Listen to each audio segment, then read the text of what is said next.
আসসালামু আলাইকুম প্রিয় শিক্ষার্থীরা, আশা করছি তোমরা অনেক বেশি ভালো আছো। গত ভিডিওতে আমরা অবশ্যই ইনডিফিনিট আর্টিকেল নিয়ে আলোচনা করেছিলাম। আজকে আমরা ডেফিনিট আর্টিকেল নিয়ে আলোচনা করব এবং ভিডিওটি যদি শেষ পর্যন্ত দেখতে পারো তো আমি নিশ্চিত বলতে পারি আর্টিকেল নিয়ে তোমার আর কোনো সমস্যা থাকবে না ইনশাআল্লাহ। এবং পরীক্ষায় ভালো একটি রেজাল্ট করার জন্য এই দুটি ভিডিওই তোমার জন্য যথেষ্ট হবে। তো চলো আর দেরি না করে শুরু করি আমাদের আজকের টপিক।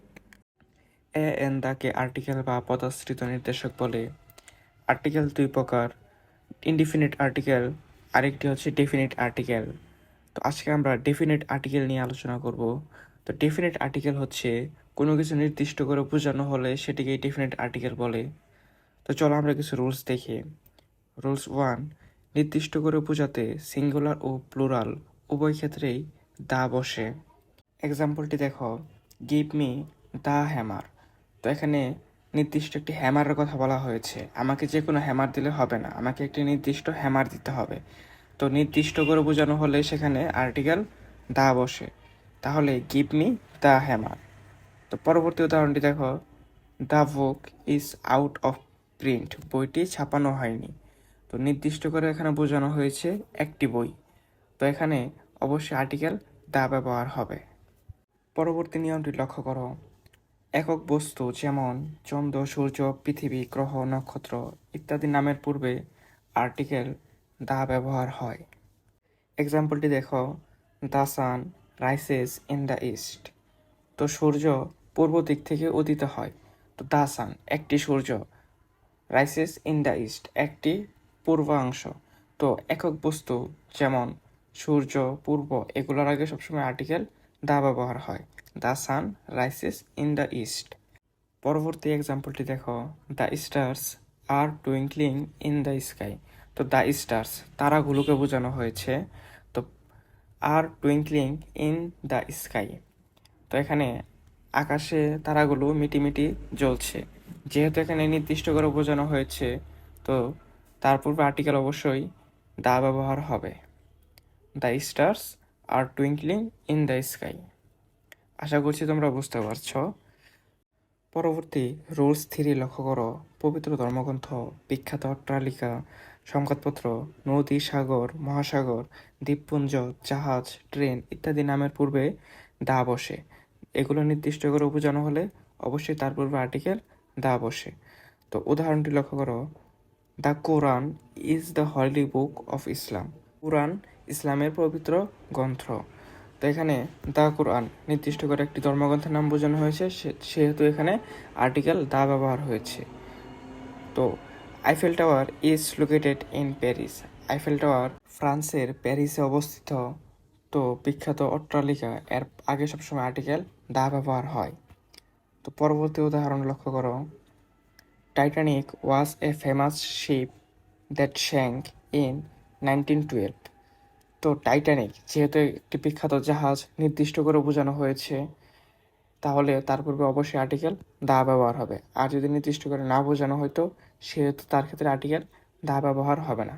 এক কথায় মনে রাখতে হবে, নির্দিষ্ট করে বোঝানো হলে তার পূর্বে আর্টিকেল দা ব্যবহার হয়। রুলস 4 লক্ষ্য করো, ম্যাটারিয়াল নাউন এর পূর্বে দা বসে না। তো ম্যাটারিয়াল নাউন কোনগুলো? যে নাউনগুলো সহজে গণনা করা যায় না সেগুলি ম্যাটারিয়াল নাউন, যেমন ওয়াটার, গোল্ড, অয়েল, মিল্ক এগুলো ম্যাটারিয়াল নাউন। তবে নির্দিষ্ট স্থানের বা নির্দিষ্ট প্রকারের পদার্থ বোঝালে সেক্ষেত্রে ম্যাটারিয়াল নাউন এর পূর্বে দা বসে। তো উদাহরণটি লক্ষ্য করো, the water of this pond is unclean. এই পুকুরের পানিটি অপরিষ্কার। তো ওয়াটার যেহেতু ম্যাটেরিয়াল নাউন যা সহজে গণনা করা যায় না, কিন্তু এখানে অফ দিস পন্ড অবশ্যই একটি নির্দিষ্ট করে বোঝানো হয়েছে, তাহলে এই জায়গাতে ম্যাটেরিয়াল নাউন এর আগে দা ব্যবহার হবে। তাহলে the water of this pond is unclean. তো পরবর্তী উদাহরণ দেখো, rice of Dinajpur is fine. দিনাজপুরের চাল খুবই ভালো। তো দিনাজপুর যেহেতু নির্দিষ্ট করে বোঝানো হয়েছে, অবশ্যই তার পূর্বে আর্টিকেল দা বসবে। রুলস 5 কি বলছে, জাতির নামের পূর্বে এবং যখন কোনো বিশেষ শ্রেণী বোঝায় তখন তার নামের পূর্বে আর্টিকেল দা বসে। বিভিন্ন জাতির নাম, যেমন আমরা বাংলাদেশি, তারপর হচ্ছে আমাদের নামের পূর্বে কি হবে? দা বসবে। এবং যখন কোনো বিশেষ শ্রেণী বোঝায় তখন তার পূর্বে দা বসে। উদাহরণটি দেখো, জাপানিজ। তো তো জাপানিরা অবশ্যই একটি জাতি, জার্মান অবশ্যই একটি জাতি। তো এখানে যেহেতু জাতিগত বোঝানো হয়েছে, অবশ্যই তার পূর্বে আর্টিকেল দা ব্যবহার হবে। নির্দিষ্ট করে বোঝানো হলেই অবশ্যই ডেফিনিট আর্টিকেল দা ব্যবহার হয়। তারপর দা রিচ, যেহেতু এখানে একটি শ্রেণী বোঝানো হয়েছে, অবশ্যই তার পূর্বে আর্টিকেল দা বসবে, যেমন দা রিচ, দা পুর। তো এগুলো নির্দিষ্ট করে বোঝানো হলে অবশ্যই আর্টিকেল দা ব্যবহার হয়। রুল 6, রুট এর নামের পূর্বে আর্টিকেল দা ব্যবহার হয়, কিন্তু স্ট্রিট বা এভিনিউ এর নামের পূর্বে আর্টিকেল দা ব্যবহার হয় না। স্ট্রিট বা এভিনিউ মানে সরু রাস্তা অথবা এভিনিউ এর নামের পূর্বে কখনো আর্টিকেল দা ব্যবহার হয় না। তো উদাহরণটি লক্ষ্য করো, the bus is running on Mirpur route. তো মিরপুর রুট এটি অবশ্যই হাইওয়ে রুট। তো হাইওয়ে রুট অথবা বিশ্ব রুট, তখন এর নামের পূর্বে অবশ্যই আর্টিকেল দা ব্যবহার হয়। The bus is running on the Mirpur route. আশা করছি তোমরা বুঝতে পারছো।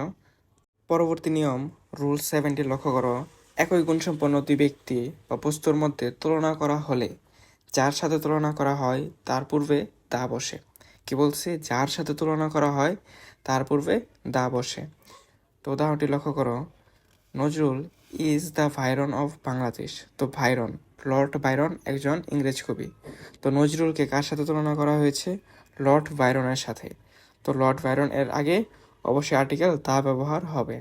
পরবর্তী উদাহরণটি দেখো, Chittagong is the Manchester of Bangladesh. Manchester ইংল্যান্ডের একটি শহরের নাম। তো চট্টগ্রামকে ম্যানচেস্টারের সাথে তুলনা করা হয়েছে, তো ম্যানচেস্টার এর আগে অবশ্যই আর্টিকেল দা ব্যবহার হবে। রুলস 8, উপাধি অথবা পদবি এর পূর্বে অবশ্যই আর্টিকেল দা বসে। তো উদাহরণটি লক্ষ্য করো, দ্য প্রাইম মিনিস্টার। তো প্রাইম মিনিস্টার যেহেতু একটি উপাধি, তো এর আগে অবশ্যই আর্টিকেল দা ব্যবহার হবে। তো the prime minister of Bangladesh visited চীনা লাস্ট ইয়ার। গত বছর বাংলাদেশের প্রধানমন্ত্রী চীন সফর করেছিলেন। তো পরবর্তী উদাহরণ, mister Abdul Kalam is headmaster of our school. তো হেডমাস্টার এর পূর্বে অবশ্যই আর্টিকেল দা ব্যবহার হবে। এট লাস্ট রুলস 9 লক্ষ্য করো, সমষ্টিবাচক দেশের নামের পূর্বে দা ব্যবহার হয়। তো সমষ্টিবাচক দেশ কোনগুলো? যেমন ইউএসএ, এগুলো এক একটি সমষ্টিবাচক দেশ। তো তাদের আগে অবশ্যই আর্টিকেল দা ব্যবহার হয়। উদাহরণটি দেখো, he lives in the United Arab Emirates. তো এখানে অবশ্যই আর্টিকেল দা ব্যবহার হবে। তো পরবর্তী উদাহরণটি দেখো, আই লাইক ভিজিটিং ইউএসএ। আমি আমেরিকা ঘুরতে পছন্দ করি। তো ইউএসএর পুনরূপ হচ্ছে ইউনাইটেড স্টেট অফ আমেরিকা। তো এর আগে অবশ্যই আর্টিকেল দা ব্যবহার হবে। আশা করছি তোমরা বুঝতে পেরেছো। আজকের ক্লাসটি তোমাদের কাছে কেমন লেগেছে অবশ্যই কমেন্টস করে জানাবে। আমরা আগামী ক্লাসে ইনডিফিনিট আর্টিকেল নিয়ে আলোচনা করেছিলাম, তো আজকে আমরা ডিফিনিট আর্টিকেল নিয়ে আলোচনা করেছি।